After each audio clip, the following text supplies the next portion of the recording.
Say, kids, what time is it? It's kind of like watching TV, but, in your car. 104.7 The Cave, Mike the Intern, Jay Stevens. This is Dark Side of the Stream, episode 168. Jay's pick this week was Get Gotti on Netflix. Yeah, maybe they're the same guys that did that Vice City one. Yeah, that was really well done. Yeah. A lot of really good insight, not just it moved quickly. Yeah, not just from the DA and the FBI and the NYPD, which it was interesting how they didn't really have any interviews from the NYPD in this. Yeah. It was mainly feds or Department of Justice guys or mob guys, or mob guys. But I knew a lot about this already. I'm a big fan of this stuff. Sopranos is one of my favorite TV shows of all time. Massive fan of The Godfather. Have you ever actually watched Sopranos before? No. You've never seen The Sopranos? Have you ever seen Goodfellas? Yeah. I should watch Sopranos because I'm like Goodfellas? Really into that stuff. Yeah. I love these guys. Casino, all those. I love all this stuff. Yeah. I know you're not a big fiction guy, but I put Sopranos. No, I've been told this. Sopranos and The Wire in probably the top 3 dramas of all time. Wow, yeah. I personally think The Wire is just a little bit better because I thought that from the perspective of storytelling, how they change every season to kind of go over like the way crime infiltrates these different assets of like different parts of life. It was just brilliant. The writing in that show is amazing. The Sopranos is also unbelievably amazing, and that whole journey is so good. But I think The Wire is just a little bit better. But that's just open to debate. You need to watch. Yeah, Sopranos. I've been told that. I'm like thinking about going back through it again. To be honest with you. Yeah, and I watch a lot of YouTube channels from former mobster guys. And you like Sopranos? Sammy the Bull. He's like the most. He's like the awesome uncle that you never had. He sits there and does fireside talks about some of the crazy stuff he did. There's a few of these guys. Yeah. Michael Franchise, he has a nice one on there as well. Yeah, they actually do a really good job with their YouTube channels, and they really do like business. Talk about the business side of it. They're all businessmen. Which is same with our government. Is the same kind of racket, really. And that's really how this all starts. You've got a guy who is one of the captains of arguably the biggest crime family in the world. And at the time, there was kind of a changing of the guard going on. You got the old school guys who were completely against dealing drugs. Yeah. And then you had the new school guys who said, you know what? There's a lot of money to be made here. Yeah, I know. The old school guys were like, it's blood money. But then the new guys are like, what are you talking about? You kill people for less. What do you mean blood money? You kill people. But for some reason, they were totally against drugs. Gotti, they thought they had very strong family values, which was which is such an odd thing. Odd, I get it. It seems odd. But at the same time, you're like, wait a minute. You're big about family, but then you killed this guy's cousin. Yeah, but they're like, you would never kill anyone in front of their family. You would never mess with anybody's family. They have and they said that they're like, hey, these cops are tailing so and so. Should we take them out? And they're like, no, those cops are just doing their job. We're doing our job. Whoever does the job better. They also understood that too. Yeah, and that's very interesting.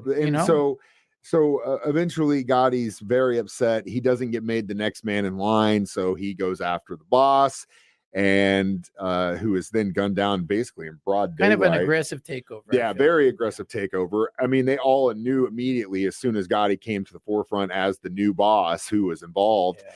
But I thought that was a very interesting thing that they talked about was how they did all their surveillance with the guy inside the box. Oh, the guy inside the box, the refrigerator box, so he could pick the lock. Yeah, they basically put this refrigerator box outside one of the clubs that they talked in and openly talked in, and he just sat inside that thing all day until nighttime, where he then picked the lock, got inside, put it in, and they were able to record him.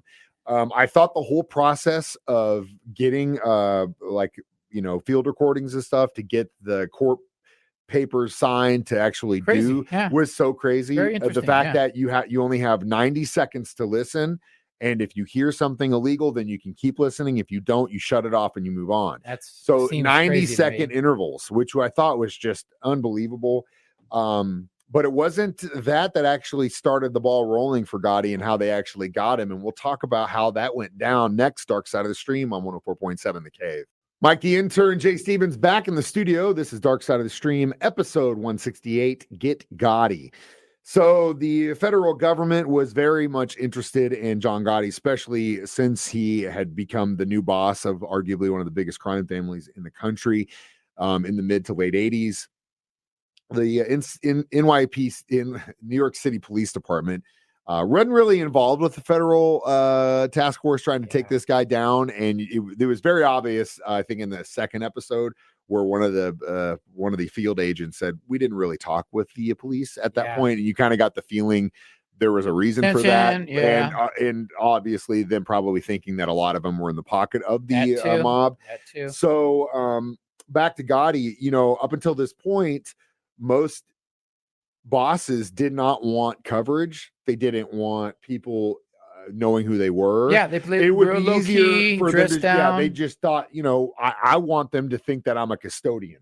And John Gotti had a business cards that said that he was a plumber, something like that. He dealt in plumbing supplies, which I think is hilarious. And trash man and all that. He was stuff. flashier, for sure. He was lived a life. He was rock star, hanging out with celebrities. He liked the attention. He loved it. It seemed like his guys loved it. There was one of his unders that said as soon as he saw his paper the first time, he went out and partied because he thought he was, he's like, this is great.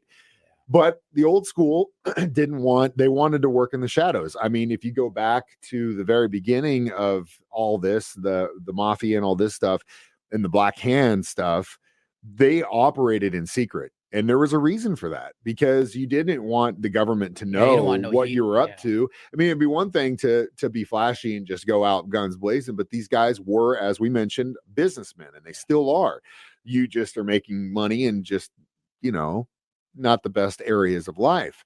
So the best thing to do is just be anonymous. You don't want anyone to know that you're the boss. You want to operate behind the shadows, not John Gotti.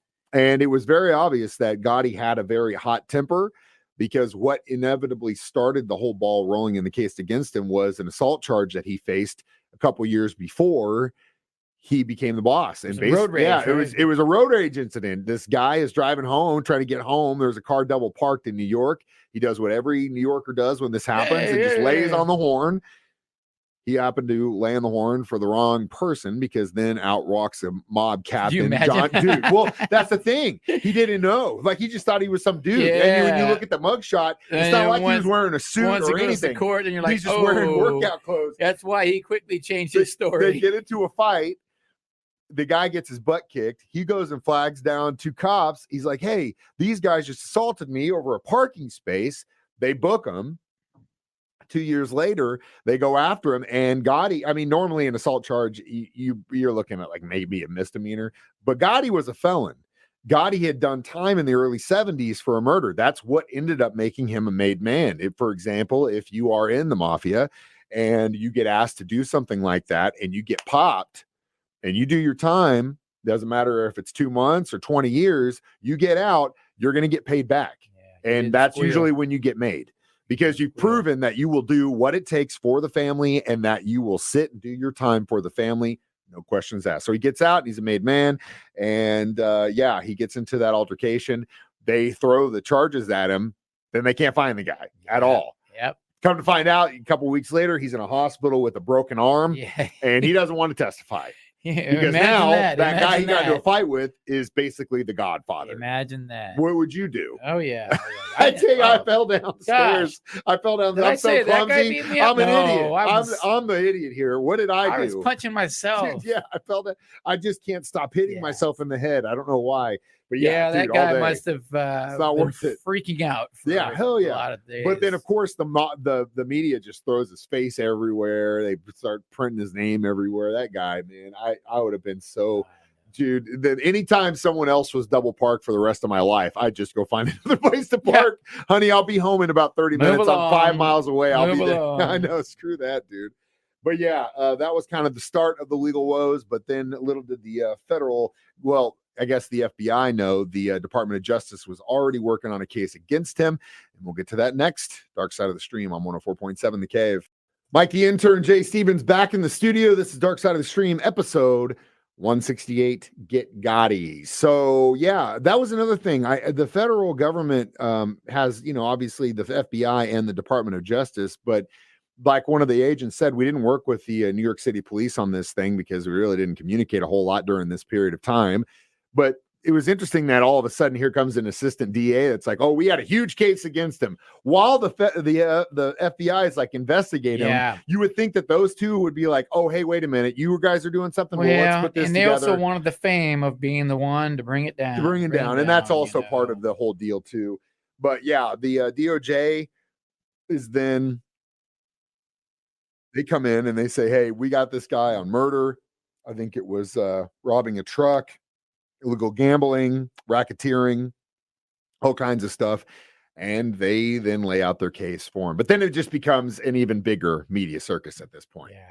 Yeah, it was well, just his swagger and stuff and all, through it all. Like, I mean, it was for doing what he was doing. He was I think this is running one of those cases too, where it's like sometimes, especially with like in regards to law enforcement, they're so good at letting people just talk and do things that it's like, all right, he's going to hang himself. Let him talk. Yeah, let him that's show. Where he screwed up. He's showing up to court every day in $2,000-$3,000 suits. He's got the pinky ring. He's got the whole thing. I mean, he was literally the stereotypical Godfather. You would think that this guy would have just shown up in like a Sears suit, maybe not even a suit, just like try to make himself look the part. Like, one other guy would walk around in a bathrobe. One of the other bosses walk around in a bathrobe, so he'd think he's crazy. Yeah, and that's the thing. Like, you would think that at a certain point, man, he thought he was untouchable. Teflon John, baby. No, and that's or Gotti. I like that other one. They were calling him the Gotti when they were in regards to the assault charge. The guy just forgot which I don't blame him. But yeah, I think inevitably, obviously we all know what happened. He would get convicted. He would pass away in prison. Well, yeah, he was here. He was at the FedMed here for a while, as I mentioned. Yeah. I actually know that one of the doctors that worked on him while he was there, which you don't know. It's not like they say, hey, guess what? You're doing a surgery next week on this guy. That you just know that what you got, you just go in and do it. And he looked down and he's like, oh my God, that's John Gotti.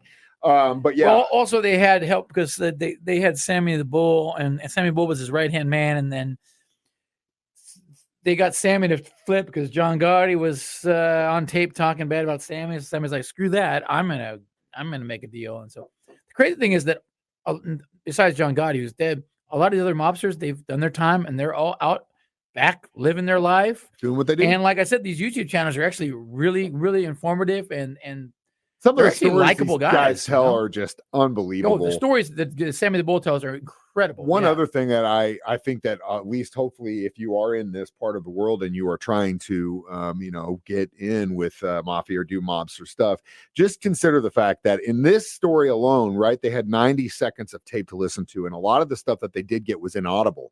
And so these guys would listen to that over and over and over and over and over and over and over and over and over and over and over until they could actually figure out what was being said to then use as evidence in court or to get court orders to continue surveillance or press charges, whatever it is.